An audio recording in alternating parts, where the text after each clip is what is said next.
Brad, do you bother reviewing the match on the weekend? How heavily do you review a game like that was incredibly scrappy?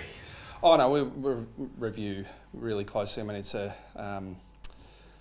they're not enjoyable, but they're often games where you learn a lot from. I mean, look, the way the game's played, I mean, it was clearly a terrible game, as I said, post-game, but the reality is both teams probably are very inexperienced in their front halves, and both teams had some pretty experienced defenders, so, defence certainly beat attack pretty convincingly last week, and both teams didn't help themselves with the way they used the ball. But now we're still really focused on taking steps forward in the way that we play, and while they're clearly a very disappointing game, there's always a lot to learn, and that's our approach and our attitude to the back half of this year. That we've got to keep taking steps forward, whether that be individuals and exposing players to roles that they can really develop and fast track for the future, while not taking our eye off what we want to do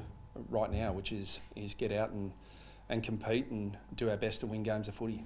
The injuries are obviously a big talking point, but what can you say that hasn't been said already about them? Because it seems like every week there's another player or two that we're asking you about. Yeah, it's incredibly frustrating for everyone involved, but particularly the players. I mean, it's hard not to be really frustrated, almost exasperated. It's just devastating seeing players. Nick Martin, Will Setterfield suffer really serious injuries, and so that's on an individual level. But it's just as I said, been a perfect storm of a whole range of different injuries all coming together at once. So that but again, like, what do you do? Like the club will do what it needs to do in terms of improving that part of our program. But as players and coaches, what we can focus on is what's right in front of us right now, and that is the opportunity to see our players get out and compete and improve. And I think we've got a huge opportunity. Liam McMahon, has I talked to the players just before about everyone can talk about what they want to talk about, but I guarantee you right now, Liam McMahon is as excited as any young footballer I've seen to be making his debut, and that's mostly every player's excited to make their debut, but he's had to work so hard for it and overcome so many setbacks. So we've got so much to play for, and we've got there are opportunities for a whole range of different players, and while it's frustrating for us on a whole number of levels, we've got to focus on the opportunities that it presents, and McMahon's a good example of that. Smart was a good example last week, and also for some of our more experienced players. Gresham, Guelphy, Perkins all needed a reset in the VFL, and to really go back and work on some specific things, and they'll all come back into the team, along with Dylan Shield this week, to make sure they can come back in and compete at the level after a stint in the VFL. So that's their opportunity. Not their first game, but it is their opportunity to come back in. So we are firmly focused on the opportunity this situation provides us, rather than dwelling on all the negatives. What can fans expect to see from Liam this week? He's just a very crafty forward.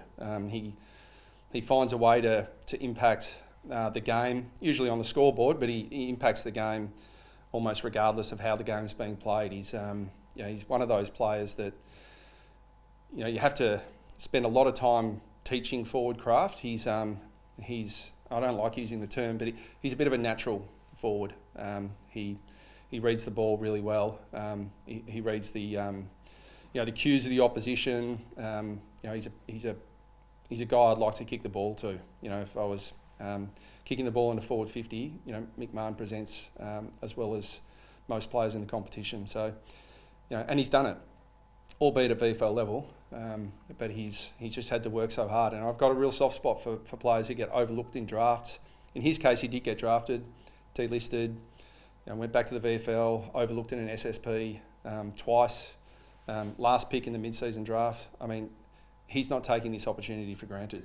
Nick Martin's someone who got overlooked, and he obviously came in, and he was unbelievably optimistic when he spoke about just how he wants to keep coming back to the club, and he'll get back in no time and whatnot. He was very ambitious. How is he going? And it seems like quite an optimistic individual. It must be great to have him around the club.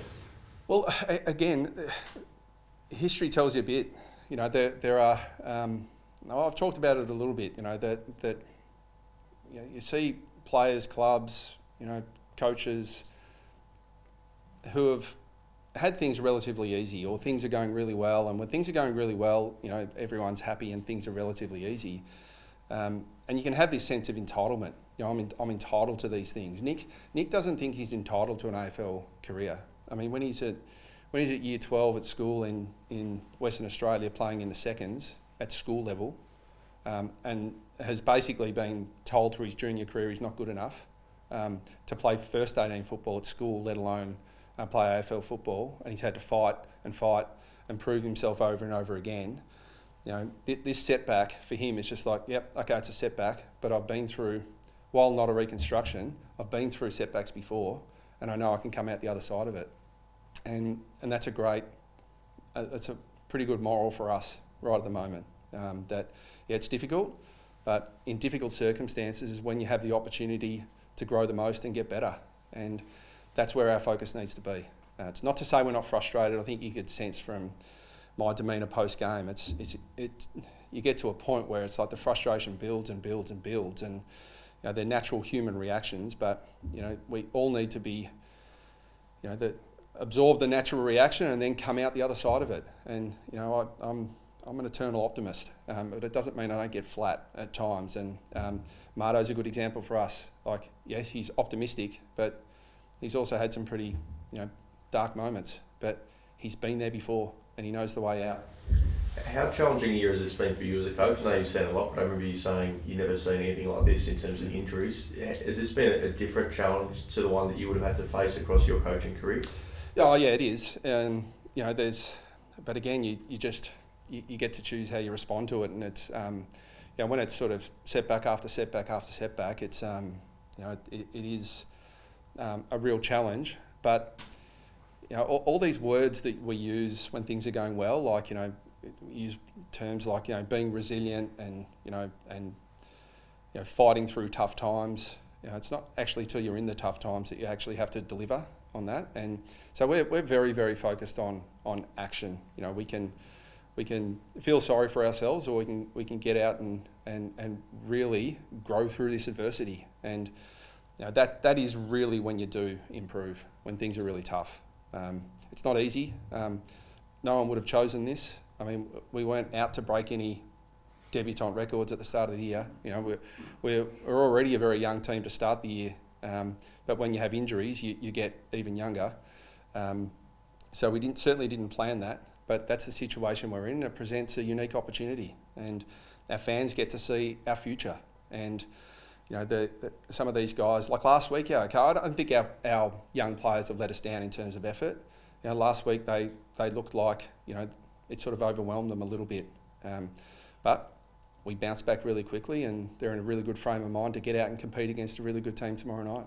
I know that Zach Merritt's contracted, but to see him last night speak about how committed he is to the club, and when there are calls externally at least that he should try and look around for more success elsewhere before he gets to the end of his career, how uplifting is that to see someone of that calibre? I think it's been uplifting for a lot of people, for our fans and probably for a few people within the club, but it hasn't changed I'm not more uplifted. It's just what I've always known. Zach is as committed, and I've talked about his will to win repeatedly, and he just wants what's best for this football club, and he wants success for this football club. He is not the type to jump out of a leaking ship. He's the type who's fully committed, and what he said last night is just what I've always known. So it's no surprise to me, but it's probably good for others who might ask the question. Earlier this year, you spoke a bit the phone situation on Anzac Day. It feels like 16 injuries ago that he was a little bit helpless in the coaching department. Is there a sense of that when you have 16 magnets to the side and picking a team for a week like this? Yeah, well, I mean, if you focus on it, I mean, it sort of is the reality. I mean, there's no shying away from it and pretending it's a great situation. We're realistic. We know the situation that it is, but as I said before, it's Liam McMahon doesn't think it's a terrible situation. He sees opportunity. Dylan Shield sees his opportunity to come back in and show his best. So that's what we've got to focus on, and I've got to keep our coaches really strongly focused on coaching a strong brand of football that is going to help us take another step forward to being the team that we ultimately want to be. It's the last one I'll ask on injuries. I'll move on. But do you have an idea? I know it's in season. Do you have an idea yet of what needs to change for this to be avoided next season?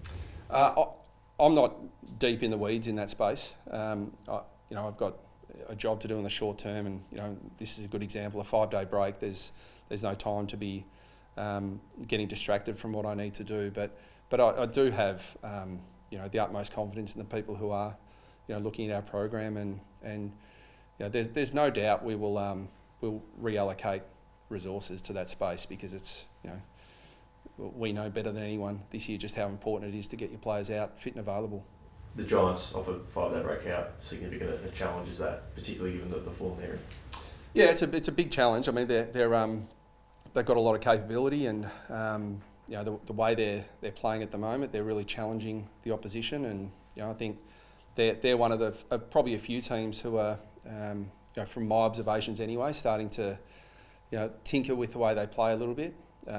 They've always been a very good back half ball movement team, and that hasn't changed. I think they score as well as anyone from their back half, so we're going to have to really pressure that and defend really well. And they've just got capability all over the ground. So, but we think that we're going to present a really big challenge for them as well, and we're not going to sit back and just try and defend them. We've got to try and attack them at the same time. So, it's a big challenge, but one we're up for. It's a challenge game this week as well. Can you just talk about the importance and the pride, I guess, that you feel that the club can support a game like that? Yeah, it's always the privilege of being at Essendon that we get to have an impact both on and off the field, and we have an impact to the broader community, and we see a lot of excited kids out there, and I'm not sure who's more excited, the kids or our players. Our players absolutely love it. It's a good reminder too. I've talked to the players a fair bit about don't take this game for granted, and don't take the opportunity that it provides you, not only for yourself on field, but the impact you can have on others. And to see our players put a massive smile on these kids' faces is really, really rewarding. And I know it means a lot to our players. How much perspective is that, as well as the year put into players? Nick Martin, like you said, the seconds at school obviously got quite a lot of that. Yeah, yep. That's it's tough. I think everyone would like to just go out and win all the time and for life to be good. But if you want to get better at anything, whatever your chosen field of endeavour, you've got to experience some adversity, because if you don't, you just won't improve. And as I said, we didn't set out at the start of the year to break any records in terms of number of debutants, but that's the opportunity that is created for us. So, we are extremely lucky to do what we do. So, there are moments, don't get me wrong, where we all, including me, feel sorry for ourselves, but we've got to bounce out of that really quickly and focus on what we can control.